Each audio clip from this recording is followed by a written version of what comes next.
जंग में एआई का आर्टिफिशियल इंटेलिजेंस के इस्तेमाल पर सनसनीखेज खुलासा हुआ है। गाजा जंग में हो रहा आर्टिफिशियल इंटेलिजेंस का इस्तेमाल। यूएन महासचिव एंटोनियो गुतेरेस के बयान से हड़कंप मचा हुआ है। हवाई हमले के लिए एआई का इस्तेमाल हुआ, यह एंटोनियो गुतेरेस की तरफ से कहा गया। जंग में एआई का इस्तेमाल होना बेहद खतरनाक है।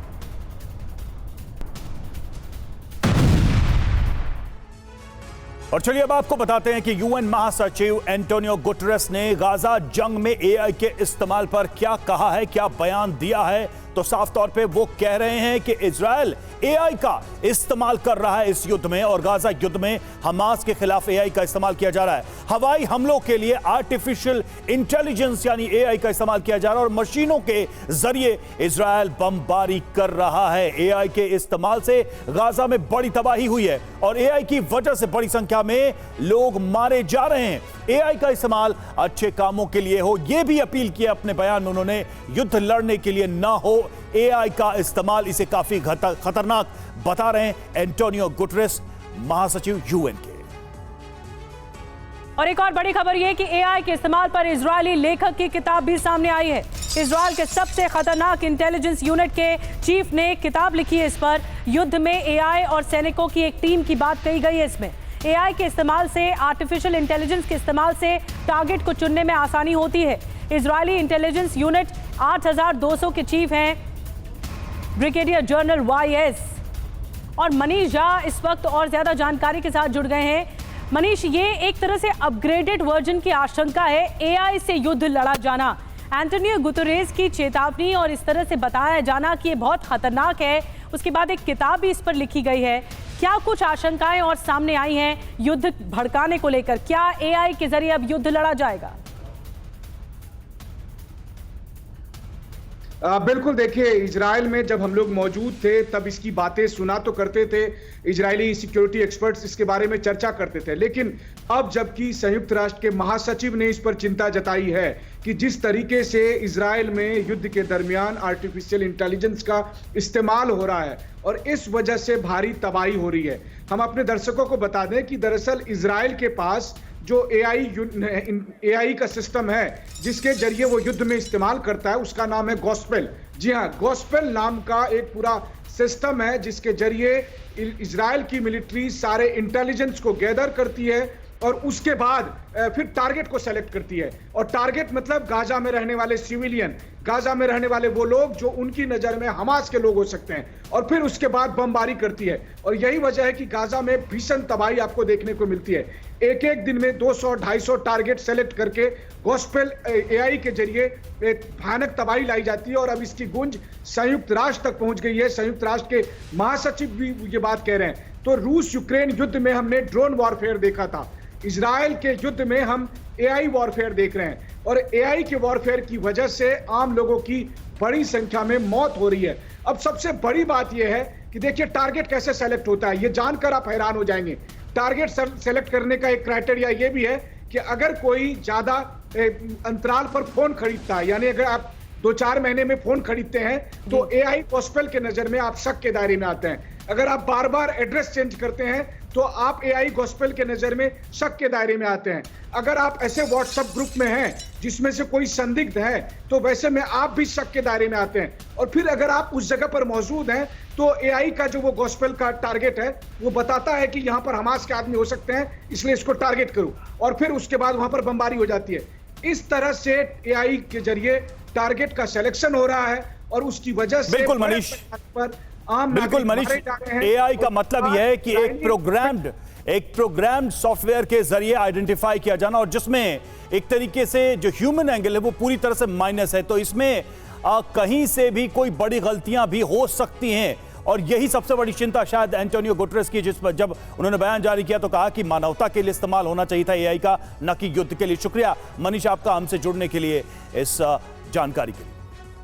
और इजराइल पर ईरान के हमले के अलर्ट के बीच बाइडेन और नेतन्याहू में बात हुई। व्हाइट हाउस प्रवक्ता जॉन किर्बी ने जानकारी दी है इसकी। तो इस सब के बीच, इस तनाव के बीच ये बातचीत हुई है। जो अलर्ट जारी किया गया अमेरिका की तरफ से इजराइल पर हमले को लेकर, उस बीच देखिए बाइडेन और नेतन्याहू की बातचीत। जॉन किर्बी ने इसकी जानकारी दी। और ईरान को लेकर अभी की बहुत बड़ी खबर, आज इजराइल पर हमला कर सकता है ईरान, बदला ले सकता है इजराइल से। अमेरिकी खुफिया एजेंसी का ये बड़ा दावा सामने आया है। इजराइल में कई जगहों पर होंगे हमले, अमेरिका की तरफ से कहा जा रहा है ड्रोन और मिसाइल से हमले किए जा सकते हैं। तो ईरान इस फिराक में है कि वो जो इजराइल ने अटैक किया और उसके कमांडर्स को मारा, उसका बदला वो ले सके। ऐसे में अमेरिका की तरफ से भी ये खुफिया बात निकलकर सामने आई है।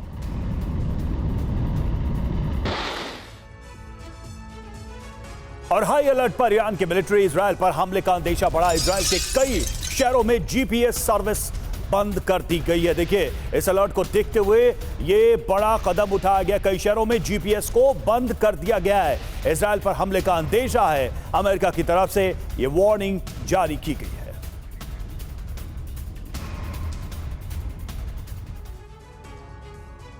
और आइए अब आपको बताते हैं ईरान इजराइल पर कैसे और कब अटैक कर सकता है, हमला कर सकता है। बदला लेने की तैयारी में इस वक्त ईरान है और इजराइल पर बड़े हमले का खतरा इस वक्त मंडरा रहा है। आशंका यह भी है कि इजरायली ठिकानों पर सीधे अटैक किया जा सकता है, डायरेक्ट अटैक किया जा सकता है। देश के बाहर भी इजरायली ठिकानों पर अटैक की तैयारी की जा रही है। बिल्कुल, अटैक प्लान में क्रूज मिसाइलों का इस्तेमाल संभव है, यह भी कहा गया है। इस चेतावनी में लंबी दूरी की बैलिस्टिक मिसाइलों से हमले की तैयारी है। अमेरिकी खुफिया एजेंसियों के हवाले से ये बड़ी चेतावनी दी गई है इजराइल को।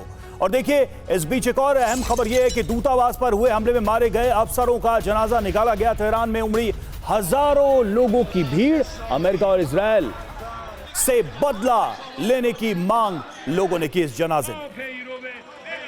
और एक और बड़ी खबर यह है कि रेडी टू अटैक मोड में इस वक्त इजरायली फाइटर प्लेन भी नजर आ रहे हैं। सुपर अलर्ट मोड पर इजरायल के सभी एयरबेस हैं। आईडीएफ प्रवक्ता डेनियल हगारी का दावा सामने आया है, सभी फाइटर जेट किसी भी ऑपरेशन के लिए तैयार हैं। ईरानी हमले की आशंका के बीच अलर्ट मोड पर इस वक्त आईडीएफ नजर आ रही है, इजरायल की डिफेंस फोर्स नजर आ रही है।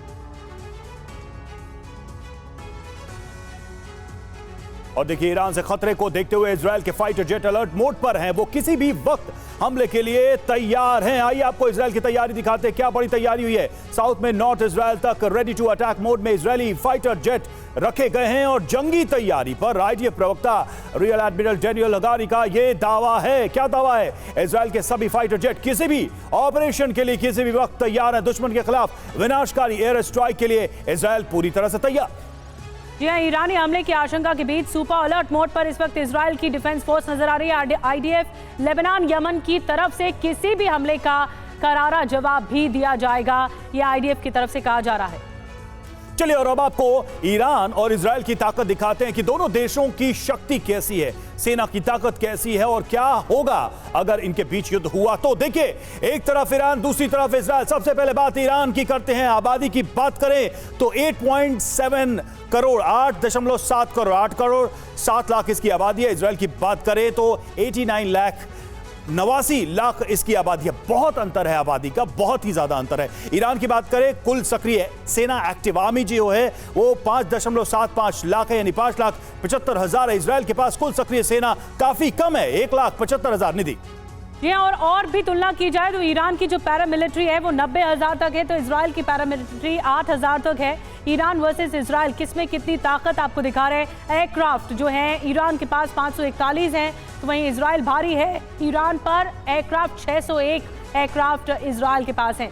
ईरान के पास जो फाइटर जेट्स हैं वो 196 फाइटर जेट्स हैं, इजरायल के पास फाइटर जेट्स 241 हैं। तो इजरायल कई कदम आगे है ईरान से, लेकिन अगर युद्ध होता है तो कौन किस पर भारी पड़ेगा ये बता रहे हैं। बिल्कुल, देखिए, बख्तरबंद वाहनों की बात करें तो 69,600 बख्तरबंद वाहन है ईरान के पास। इजरायल के पास संख्या है 56,200 की बख्तरबंद वाहनों की। ईरान की बात करें, टॉड आर्टिलरी 1085, टॉड आर्टिलरी 300, काफी अंतर है। लेकिन हमें यह नहीं भूलना होगा कि इजरायल के साथ अमेरिका है, सुपर पावर अमेरिका मौजूद है। इजरायल के पास तकनीक की ताकत भी है जिसका वो इस्तेमाल करता रहा है।